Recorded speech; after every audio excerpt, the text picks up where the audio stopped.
When you think about businesses like Allbirds or Skims that are selling through the roof, sure, you think about a great product, a cool brand, and brilliant marketing. But what's often overlooked is the business behind the business that makes it all possible. For millions of businesses, that's Shopify. Nobody does selling better than Shopify, the home of the #1 checkout on the planet. With Shop Pay, you can boost conversions by up to 50%, meaning fewer abandoned carts and way more sales. Whether your customers are scrolling online, strolling through your store, or browsing social media, Shopify ensures you're ready to sell wherever they are. It's no secret, businesses that want to grow with Shopify. Upgrade your business and get the same checkout Allbirds uses. Sign up for your $1 per month trial period at shopify.com/DAX, all lowercase. Go to shopify.com/DAX to upgrade your selling today. Shopify.com/DAX. The Avengers radio series, a cultural phenomenon in South Africa back in the 1970s. South Africa was a country with no national television service. It wasn't until 1976 that the country would get its first taste of television broadcasts. But before that, radio was the primary medium of entertainment and information for the masses. This was the context when The Avengers, a British spy FI series, made its debut on South African radio and became a cultural phenomenon. The Avengers was a British television series that originally aired from 1961 to 1969. The show revolved around the adventures of John Steed, a suave and sophisticated secret agent, and his various female associates. The series was a unique blend of traditional spy thriller elements with science fiction and fantasy, which set it apart from other shows of its time. While the series was hugely popular in the UK and had also made a significant impact in the American markets, being one of the rare British series given a network transmission slot, it was virtually unknown in South Africa. This was primarily due to the lack of a national television service in the country until 1976.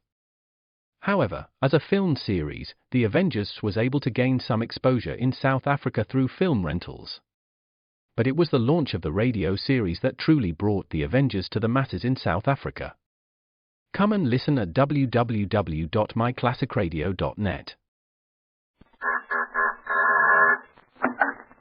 Well, hello. Come right in. Oh, George, we've got company, and they're all in uniform.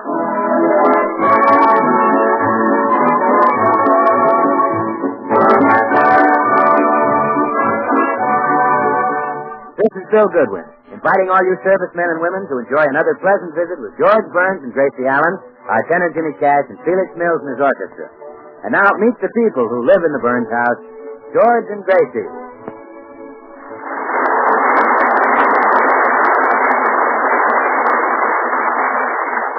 Well, it seems that the latest fad among the housewives of America is to attend the auctions of second-hand furniture and antiques, which are being held in just about every town. Gracie and her neighbor, Mrs. Morton, are no exception. $1.20 is bid. How about $1.25? $1.30. The little lady bids $1.30. How about $1.35? $1.40. The little lady says $1.40. How about $1.45? $1.50. $1.50. How about $1.55? $1.60. Sold to the lady for $1.60. Gracie, why do you keep bidding? Oh, Blanche, that man on the platform doesn't scare me just because he's got a hammer in his hand. I've outbid him every time. $1.60 for the coffee grinder wasn't bad, but you certainly paid a big price for that bedspread. Yeah, that was a mistake. You see, I bought that for Trixie Sagwell. I thought at last I was getting her a handsome man.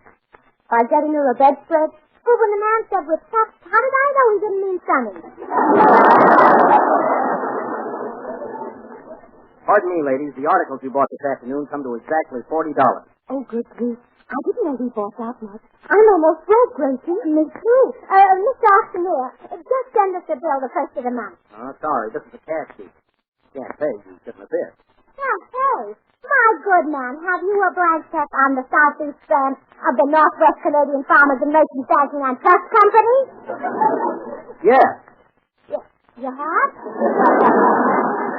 Blanche, that usually stops him. I'll hold your things until 7 o'clock. If you aren't here with the money, they'll be sold. Bye, Doug. Oh, gee, we don't want to lose those wonderful antiques. Just there's only one thing to do, Blanche. You ask your husband for 20 and I'll ask my husband for 20. All right. But let's face it, Gracie, getting $20 out of our husbands is going to be like pulling their teeth. Yeah. Well, come along, Dr. Cowan. Coming, Dr. Beecham.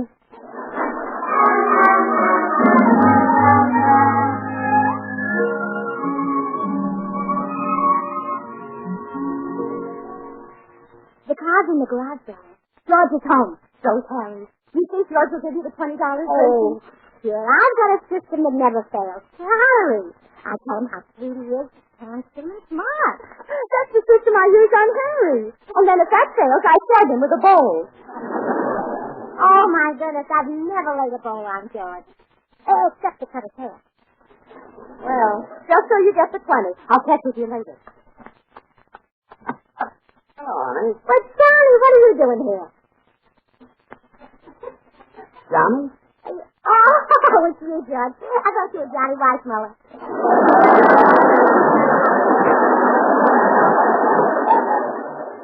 Really? Well, yeah. Of course, now that my eyes are used to this light, I see it was a silly mistake. You're a much younger man. Oh, I'm not so much younger than Weissmuller. Am I? Well, right now you look like 20 to me. I do? Yeah, and you have a much better figure than Weissmuller, too. He thinks he's so much going around pounding on his chest. Now, your chest looks like it's really been pounded. You're my big, strong, handsome, generous ape man. Gracie, whenever you flatter me like this, you usually wind up asking for money. Really? Do you usually give it to me? Yes. You're my big... All right. That's enough. Is that $20 worth already? What do you want $20 for? Well, I Don't thought... tell me you want to buy some more of those stupid antiques you've been lugging home from those auctions. Don't tell you that, huh? Well, because I wouldn't give you a penny. Look at this house. Umbrella set, coffee grinder, bedpost. All of which I make into useful articles of furniture, George. Now, yesterday I brought home an old brass coffee pot and made it into a table lamp. Well, what became of the table lamp we had? I made that into a tea kettle. Well, what happened to our tea kettle? I made that into a flower pot. And the flower pot? That's now a darling little radio. What's become of the little radio we had? Well, I had to have something to boil water in. Why didn't you use the table lamp? Oh, George, now you're being silly. Yes, I'm very silly. What antiques did you buy today? Oh, something we'll be needing, dear. I bought a baby bed. A baby bed? And Now, of all the silly things. A baby bed? You mean you're going to have some use for a baby bed? we certainly are, darling. Oh, gee, honey, sit down. When do you expect to start using this baby bed? Just as soon as I can make it into a coffee table. Oh, no. That's all we need yet. An antique baby bed made into an antique coffee table. Come in. I don't want that piece of junk around the house. Oh, excuse me. Did I step into the middle of a family trip? Oh, hello, Bill. Trying to convince my wife that it's silly to keep a useless old broken down antique around the house and she ought to get rid of it. George, where'd you go?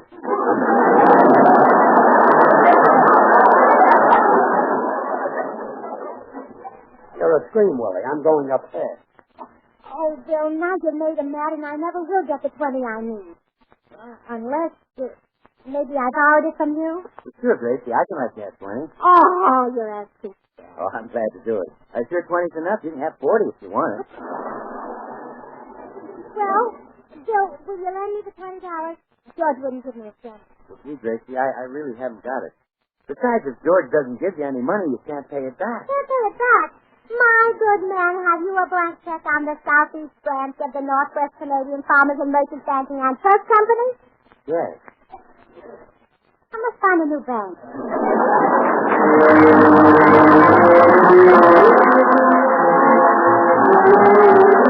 Jimmy Cash, our young tenor, sings to you the romantic ballad, It Could Happen to You.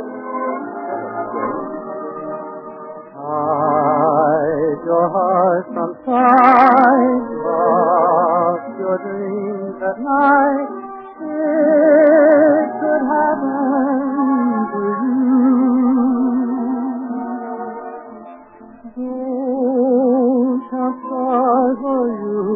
tremble. Someone drops a sigh and down you tumble. Keep an eye on streets run when church bells ring. It could happen to you. All I did was wonder how your arms would be, and it happened to me.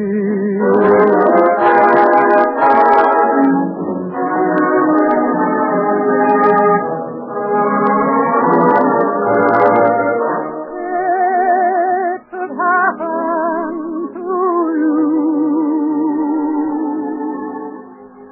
All I did was wonder how your arms would be, and it happened to me.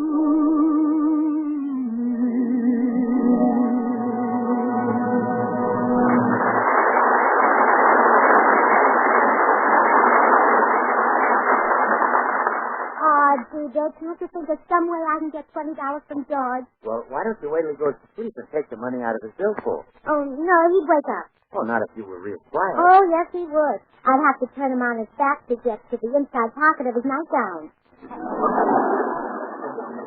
Dickie, you mean he sleeps on that little round tummy of his?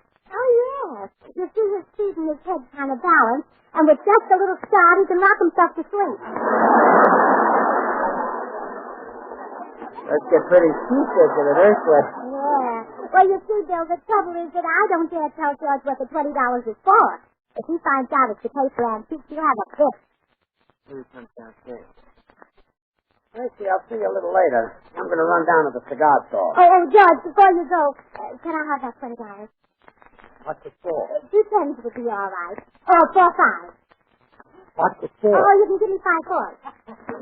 What's the $20 for? Oh, 3 6s and the 2. Gracie, I'm not giving you any money until you tell me what you want it for. You're not? No. Oh. Well, so long, dear. So long. Oh, wait a minute, George. Oh, I think I forgot this downstairs. Oh, yes. That's 55. No, you forgot to give me the $20. What's it for? Oh, so long, dear. Oh, no. Oh, there's a man for you. If I had my way, there wouldn't be any men in this world. Just women and children.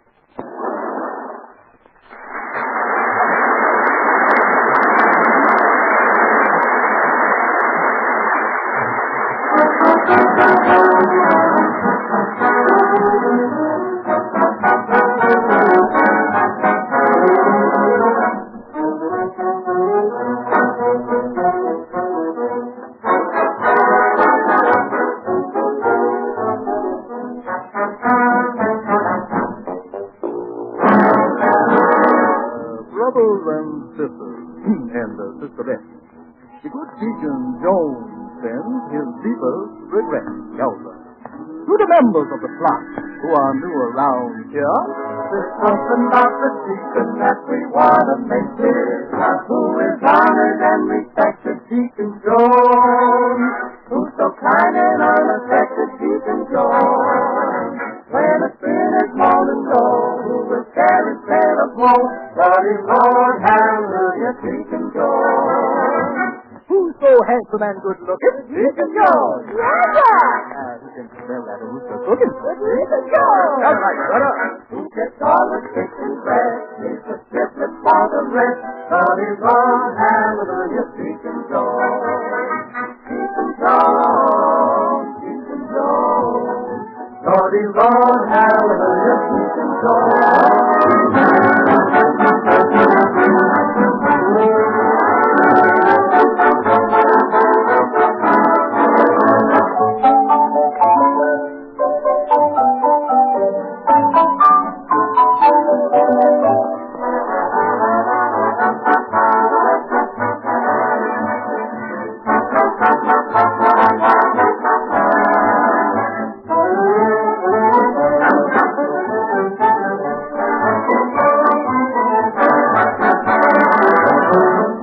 Jones, Deacon Jones, Lord is Lord, hallelujah, Deacon Jones,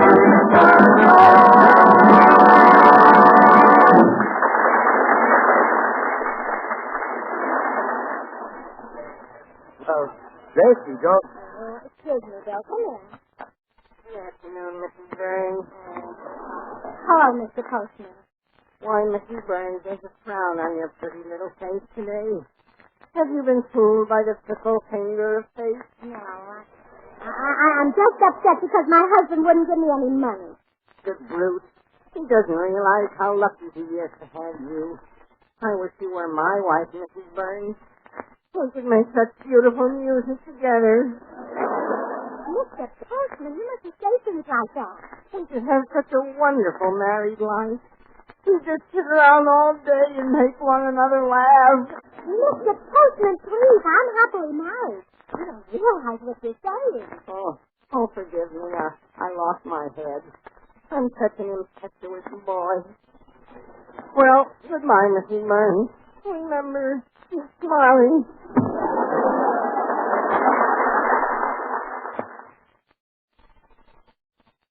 The Black Museum. Horror and mystery based on Scotland Yard's collection, Orson Welles was both host and narrator for stories of horror and mystery based on Scotland Yard's collection of murder weapons and various ordinary objects once associated with historical true crime cases. Walking through the museum, Welles would pause at one of the exhibits, and his description of an artifact served as a device to lead into a wryly narrated dramatized tale of a brutal murder or a vicious crime. In the United States, the series aired on the Mutual Network between January 1st and December 30th, 1952. Beginning May 7th, 1953, it was also broadcast over Radio Luxembourg sponsored by the cleaning products Dreft and Miro. Since the BBC carried no commercials, Radio Luxembourg aired sponsored programs at night to England. In the United States, a program of similar scope, using many of the same picked cases as the Black Museum, and nearly mirroring its broadcast run, was broadcast by NBC called Whitehall 1212. The two shows were different in the respect that while Whitehall 1212 told the story of a case entirely from the point of view of the police starting from the crime scene, the Black Museum was more heavily dramatized and played out scenes of the actual murders and included scenes from the criminal's point of view. Come and listen at www.myclassicradio.net. Hey, you know something? I think the postman's got a crush on you, Gracie. Oh, he doesn't mean anything. He's got... Oh, here comes Blanche up the door. Maybe your husband gave her enough money for both of us. Oh, come in, Blanche. Did Harry give you the money? No, I couldn't get a cent out of my old goat of a husband. Yeah, well, I couldn't get any out of mine either. Hello, Miss Morton. Oh, hello, Bill. Bill, I'll bet when you get married, your wife won't have this trouble. You're darn right she won't. My wife's going to have everything. 2 or 3 cars, jewelry, fur coats, expensive clothes, and more money than she can possibly spend. Gee, when are you going to get married? Just as soon as I find a girl who's got all that.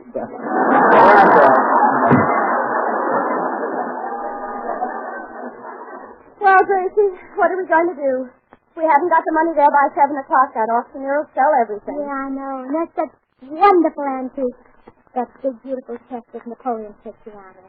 And that bust of Shakespeare. And that great big figure of Hercules. Yeah. Oh, I especially wanted that to put in our bedroom. And then, when George is away on a business trip or something, and I'm lonesome for him, I could just look at our figure of Hercules, and it would remind me of our honeymoon. It would? Yes. The man who owned the hotel where we stayed was built just like that. Oh, Gracie, why do our husbands have to be such tightwads? Yeah. You'd never know George is the same man who wrote me those passionate love letters. George wrote passionate love letters? Yeah, before we were married. I'll keep them right here in this desk drawer. So, now, listen to this love. Dearest Funny Bunny. Funny Bunny. Well, he has lots of those for his Funny Bunny. Peekins, lollipop pie. Do tell me more. Well, no, the other ones were just silly. Oh, I see. Dearest Funny Bunny. Tonight, as I think of you, my heart beats like a dynamo in my bosom. I am all a-tingle with the electricity of love. Well, Frank, what do you think of that? Wonderful. Too bad he had a short circuit later on. Mark, until I heard from you today, there was no sunshine in my life. I was on the verge of leaving my hotel and wandering through the streets, but your sweet letter came in time. Thanks for the $20. Now I recognize the style. Well, you know something, Bram? I ought to leave this letter around so George could see it. That would remind him how sweet he used to be. Like you and I do. Where would he be sure to see? Let me see now. When he comes home after a hard day at the office, he usually makes a beeline for the rise. He sure? Yes. So I'll leave it in the bread box.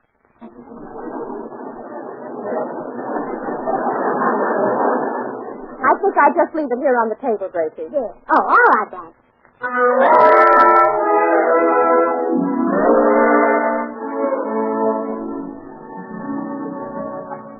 Back, honey. Oh, Gracie. Hey, Gracie. You get yourself. There'll be a note from me here on the table. Wait a minute. The envelope is addressed to Gracie. Here's the funny funny. Dynamo in my presence. Electricity of love. Thanks for the 20 bucks. Holy smoke. So that's what she wanted the $20. Gracie, it's got a gigolo.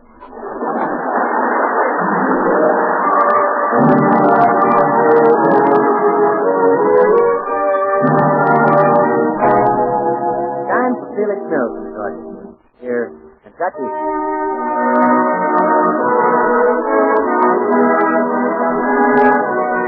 Soon I'll be going where the pop trees are growing in Kentucky. Things will be blooming when I go where the blooming old Kentucky. Kentucky, where the sky is blue and the grass is blue and the funniest stars welcome and smile. She takes the water for you. There's somebody waiting to begin celebration in Kentucky. I'm not denying that my heart will be crying when I get to Kentucky. I declare it's heaven with all those wonders in store. Oh, Lord, make me lucky when I get to Kentucky. Let me stay there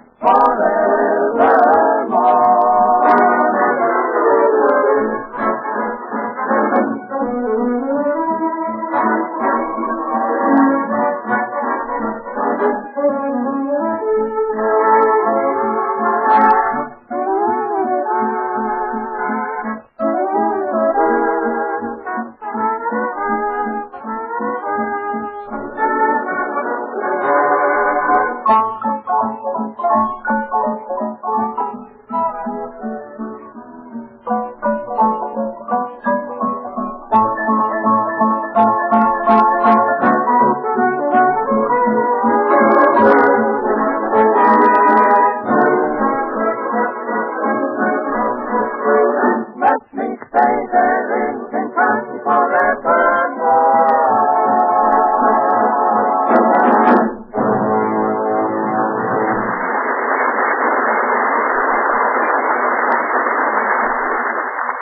Well, George found a love letter addressed to Gracie asking her for money. Now, he doesn't remember that he wrote it himself about 10 years ago, so he thinks Gracie is being pursued by a gigolo. Meanwhile, Gracie is on the telephone having her own troubles with the auctioneer. But I'm trying to get that $20 for you, Mr. Auctioneer. No, please don't call my husband for it. My goodness, if he knew I bought all those antiques, he'd be furious. Gracie. Oh, I'll have to hang up now. I hear my husband coming. Goodbye. Gracie, I found out who you wanted that $20 for. You did? Yeah. Well, he wants it right away. He just telephoned me. Gracie, why give that man money? What if he got that I haven't got? Oh, George, you should see that big, beautiful chest with Napoleon's picture on it.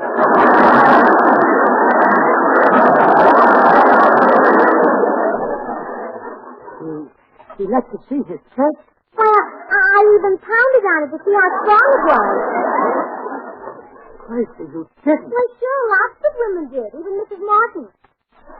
There are other women who see him? Why, George, you can't get near his place. It's mobbed with women. They bid against each other. This guy must be the new Van Johnson. Gracie, what made you start a thing like this? Well, George, it's your fault. My fault? You told me to find myself a hobby. Well, that's a fine hobby. Well, would you rather have me play bridge like the other women? I certainly would. Oh, Judge, you just prejudice. Oh, why don't you come along with me tonight? You'd enjoy it. Me? Well, certainly. He's got the bust of Shakespeare, and he's got the figure of Hercules, and he's I don't want to hear anymore. I'll see you later. Oh, my goodness. Never saw a man so dead set against antiques. Well, I still got to get that $20 somehow. Come in. Hello again, Mrs. Burns. I was so excited when I was here before, I forgot to give you your mail. Oh, Mr. Postman, am I glad to see you. Have you got $20? Why, yes. Oh, would you lend it to me? Oh, I'm sorry, Mrs. Burns, but my wife gave me this $20 to buy you a suit this afternoon. If I come home without a suit, you'll have a tizzy. Oh, I see. Buy a suit. How would you like to buy one of Mr. Burns' suits? Oh, I could never buy the kind of suit Mr. Burns wears. My wife wouldn't let me spend that kind of money. You wouldn't? Oh, no. She makes me spend at least $18 for a suit. Well, just take a look at my husband's things. They're right here in this hall closet. Now, here's a beautiful pair of lounging pajamas.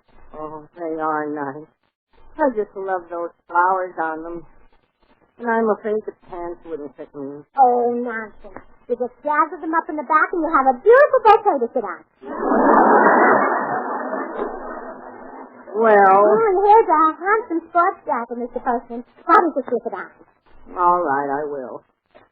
Oh, my goodness, this doesn't fit me at all. Feels awfully lumpy in the back. Well, no wonder. Your mail bag is underneath it.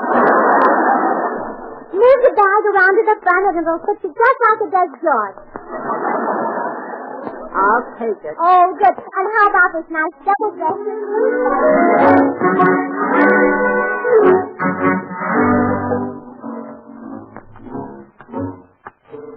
What's that? Sit down. Why, George, what are you doing hiding behind those bushes? I'm waiting for someone. A little rascal, is he cute? No. Some gigolo is trying to take Gracie away from me. And I'm watching the house to see who it is.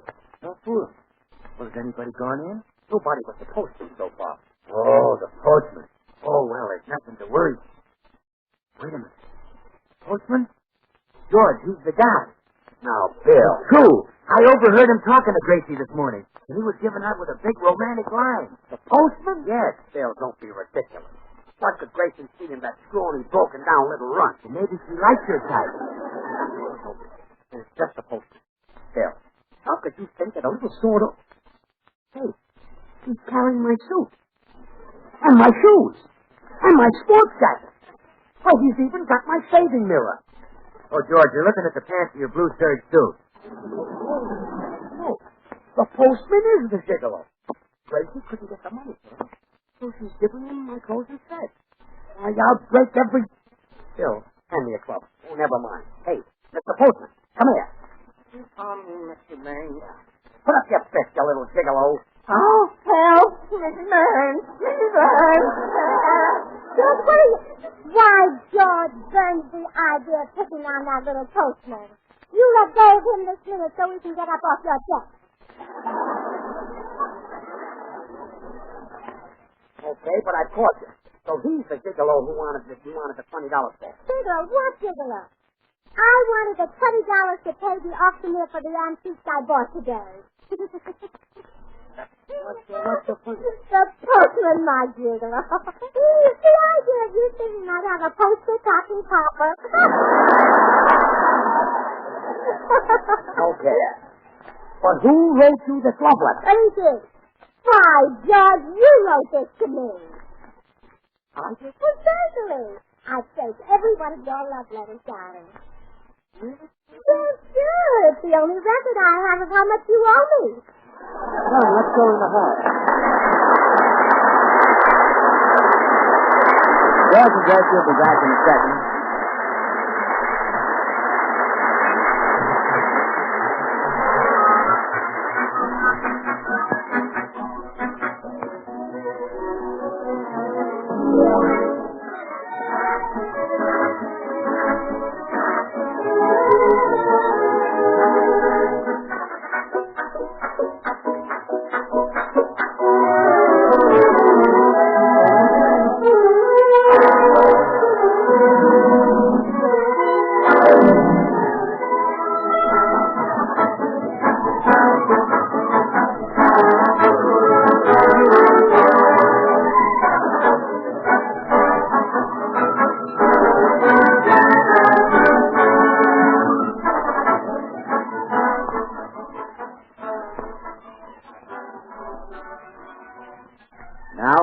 George and Gracie.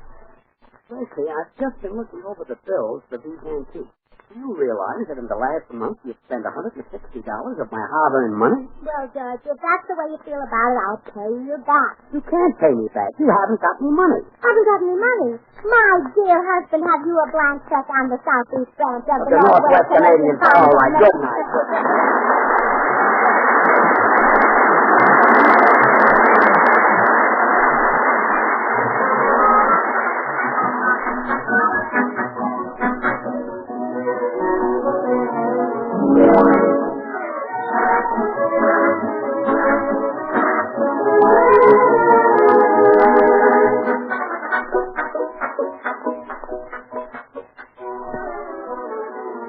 This is the Armed Forces Radio System.